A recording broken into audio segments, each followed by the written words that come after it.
did find a number of flattened, padded down areas that could be frequent travel ways in and out of these piney wood growth places leading to that water source. And there are a significant number of these type trails.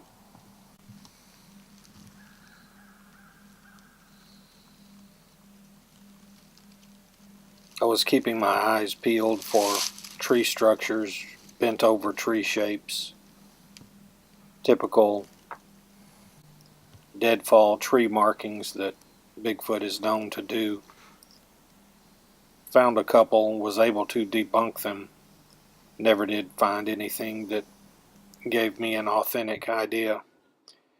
There's one there. Looking at that in detail, part of it is a vine, part of it is a tiny tree that was moved and placed there. Didn't grow there, in other words. Is it significant? Yes and no.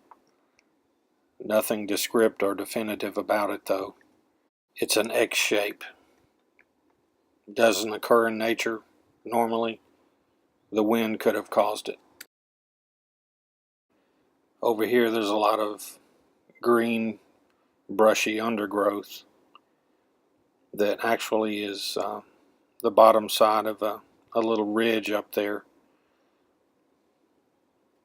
Typically, yeah, that looks like a Bigfoot habitation. And then there's a trail that leads off into the deeper area.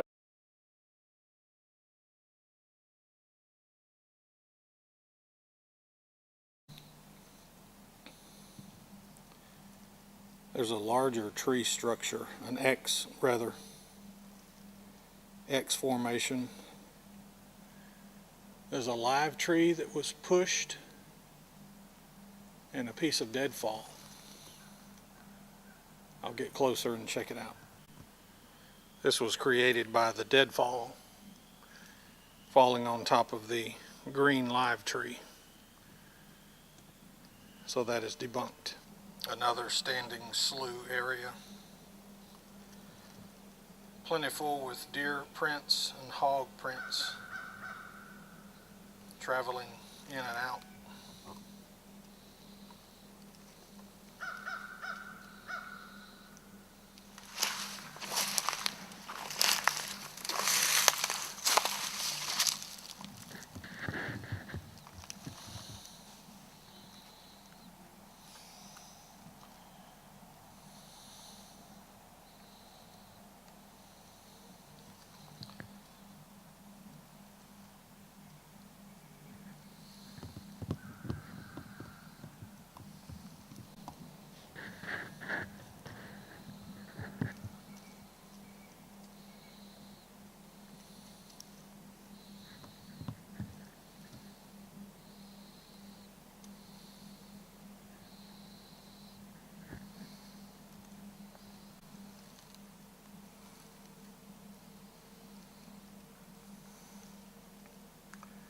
Kind of a large size scrape on a sapling cedar.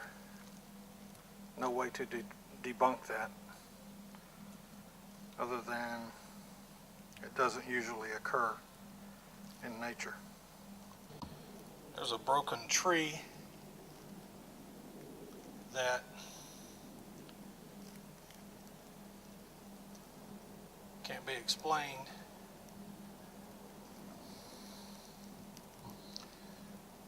But here next to it is a well-beaten footpath. Over there is a high ridge area, probably 15 feet. From the ground to the highest point would be a good observation area, looking different directions. But not. The ridge is top of a creek bottom.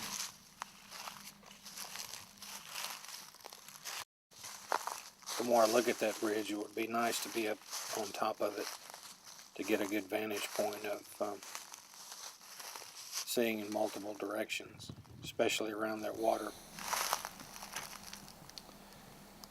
Evidently this creek drains into a bottom area.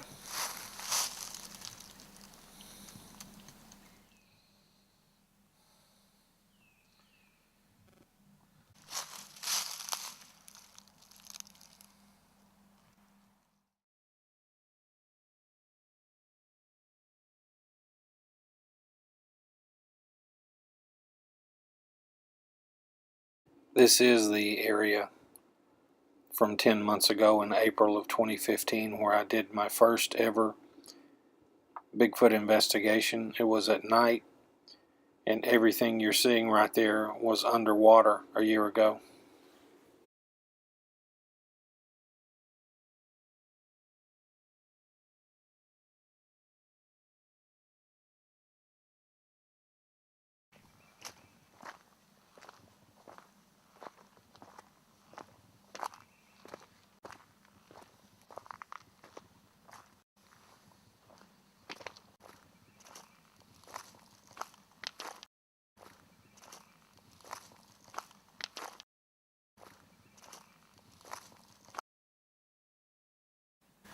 This water body obviously would provide a food source.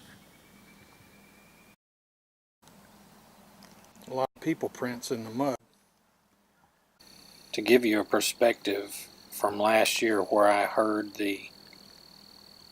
my suspect is Bigfoot holler, I'm about a 90-degree angle from where I was standing last year. All of this area was underwater. Again, looking that direction gives you the perspective of how high the water was last year. And then probably 300 or 400 yards beyond all of that is the direction from which I heard the Bigfoot holler.